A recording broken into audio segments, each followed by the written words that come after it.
کیا تمہارے پاس گاڑی ہے؟ میں نے مڑ کر اس کی طرف دیکھا اور چند لمحے تک اسے حیرت سے دیکھتا چلا گیا۔ وہ دانت نکال رہا تھا اور بار بار اپنی داڑھی کھجا رہا تھا۔ پارک میں لوگ چہل قدمی کر رہے تھے، کچھ لوگ ہلکی ہلکی جاگنگ بھی کر رہے تھے۔ دوپہر مایوس ہو کر رخصت ہو رہی تھی اور شام دھیرے دھیرے مارگلا کی پہاڑیوں سے نیچے سرک رہی تھی۔ گرم دوپہر کے بعد اسلام آباد کی شام کی اپنی ہی خوبصورتی، اپنا ہی سکھ ہوتا ہے۔ میں بچپن کی عادت ہے، میں پریشانی یا ٹینشن میں کسی پارک میں چلا جاتا ہوں، ایک دو چکر لگاتا ہوں اور پھر کسی بینچ پر چپ چاپ بیٹھ جاتا ہوں۔ وہ بینچ میری ساری ٹینشن، میری ساری پریشانی چوس لیتا ہے اور میں ایک بار پھر تازہ دم ہو کر گھر واپس آ جاتا ہوں۔ میں اس دن بھی شدید ٹینشن میں تھا۔ میں نے پارک کا چکر لگایا اور سر جھکا کر بینچ پر بیٹھ گیا۔ تھوڑی دیر بعد ایک نیم خواندہ پشتون کسی سائٹ سے آیا اور بینچ پر میرے ساتھ بیٹھ گیا۔ اسے شاید بڑبڑانے کی عادت تھی یا پھر وہ خاموش نہیں بیٹھ سکتا تھا، چنانچہ اس نے مجھے بار بار انگیج کرنا شروع کر دیا۔ وہ کبھی آٹے کی مہنگائی کا ذکر کرتا تھا، کبھی ٹرانسپورٹ کے کرایوں کا رونا روتا تھا اور کبھی لوگوں کے غیر اسلامی لباس پر تبصرے کرتا تھا۔ میں تھوڑی دیر اس کی لغویات سنتا رہا، لیکن جب بات حد سے نکل گئی تو میں نے جیب سے تھوڑے سے روپے نکالے اور اس کے ہاتھ پر رکھ دیے۔ وہ تھوڑی دیر تک حیرت سے نوٹوں کو دیکھتا رہا، پھر اس نے کہکا لگایا، نوٹ واپس میرے ہاتھ پر رکھے اور بولا، آپ لوگوں کا بڑا المیہ ہے، آپ دوسروں کو بھکاری سمجھتے ہیں۔ آپ کا خیال ہوتا ہے آپ کے ساتھ اگر کوئی غریب شخص بات کر رہا ہے تو اس کا صرف ایک ہی مقصد ہے، وہ آپ سے بھیک لینا چاہتا ہے۔ بابو صاحب، مجھ پر اللہ کا بڑا کرم ہے، چوکی داری کرتا ہوں، روٹی مالک عز و جل دے دیتا ہے اور خرچے کے پیسے مالک عز و جل کے بندے سے مل جاتے ہیں۔ میں بس آپ کو پریشان دیکھ کر آپ کے پاس بیٹھ گیا تھا۔ میرا والد کہتا تھا پریشان آدمی کو حوصلہ دینا بہت بڑی نیکی ہوتی ہے، چنانچہ میں جہاں کسی کو پریشان دیکھتا ہوں میں اس کے پاس بیٹھ جاتا ہوں، مگر آپ نے مجھے بھکاری سمجھ لیا۔ میری حیرت شرمندگی میں بدل گئی اور میں اس سے معافی مانگنے لگا۔ وہ ہنسا اور داڑھی کھجاتے کھجاتے مجھ سے پوچھا، کیا تمہارے پاس گاڑی ہے؟ میں نے چند لمحوں تک اس سوال پر غور کیا اور پھر جواب دیا، ہاں 3-4 ہیں۔ وہ بولا، تم کو پتہ ہے آج کل پیٹرول کی کیا قیمت ہے؟ میں نے ہنس کر جواب دیا، مجھے نہیں پتہ، ڈرائیور پیٹرول ڈلواتا ہے۔ اس نے کہکا لگا کر کہا، اور تم پھر بھی پریشان بیٹھے ہو؟ میں نے حیرت سے جواب دیا، گاڑی کا پریشانی کے ساتھ کیا تعلق بنتا ہے خان؟ وہ سنجیدہ ہو کر بولا، بڑا گہرا تعلق ہے۔ کیا مکان تمہارا اپنا ہے؟ میں نے جواب دیا، ہاں میرا اپنا ہے، بلکہ 3-4 ہیں۔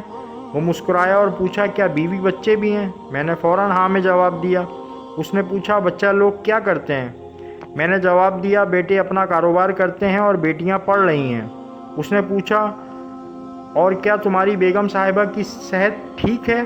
میں نے فوراً جواب دیا، ہاں الحمدللہ ہم دونوں ٹھیک ٹھاک ہیں، ہمیں اللہ نے مہلک بیماریوں سے بچا رکھا ہے۔ وہ بولا، اور کیا خرچہ پورا ہو جاتا ہے؟ میں نے اوپر آسمان کی طرف دیکھا اور جواب دیا، الحمدللہ خرچے کی کبھی تنگی نہیں ہوئی۔ اس نے کہکا لگایا اور میرے بازو پر اپنا کھردرا ہاتھ رکھ کر بولا، اور بابو صاحب آپ اس کے بعد بھی پریشان ہیں؟ آپ نے پھر بھی منہ بنا رکھا ہے، آپ کو پتہ ہے آپ بنی اسرائیل ہو چکے ہیں۔ میں بے اختیار ہنس پڑا اور پہلی مرتبہ اس کی گفتگو میں دلچسپی لینے لگا۔ میں نے اس سے پوچھا، میں بنی اسرائیل کیسے ہو گیا اور بنی اسرائیل کیا ہوتا ہے؟ وہ سنجیدگی سے بولا، آپ اگر قرآن مجید پڑھیں تو اللہ تعالیٰ بار بار بنی اسرائیل سے کہتا ہے، میں نے تمہیں یہ بھی دیا، وہ بھی دیا، ملک بھی دیا، کھیت بھی دیے، دشمنوں سے بھی بچایا، تمہارے لیے آسمان سے کھانا بھی اتارا، باغ اور مکان بھی دیے، عورتیں اور بچے بھی دیے، اور غلام اور کنیزیں بھی دیں، مگر تم اس کے باوجود ناشکرے ہو گئے، تم نے اس کے باوجود میرا احسان نہیں مانا۔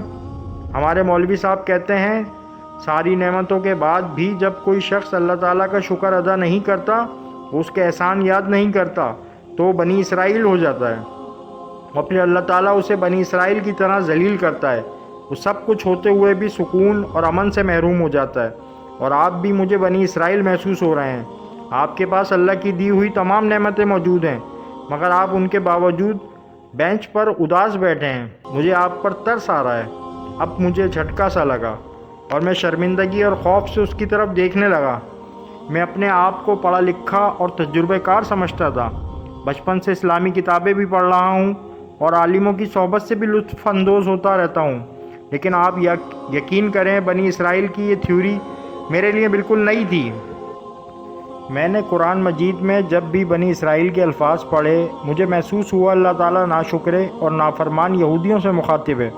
یہ انہیں اپنے احسانات یاد کرا رہا ہے، لیکن کیا اللہ تعالیٰ کی نظر میں ہر احسان فراموش بنی اسرائیل ہو سکتا ہے؟ اور کیا قدرت اس کے ساتھ وہی سلوک کرتی ہے جو اس نے بنی اسرائیل کے ساتھ وادی سینا اور اسرائیل میں کیا تھا؟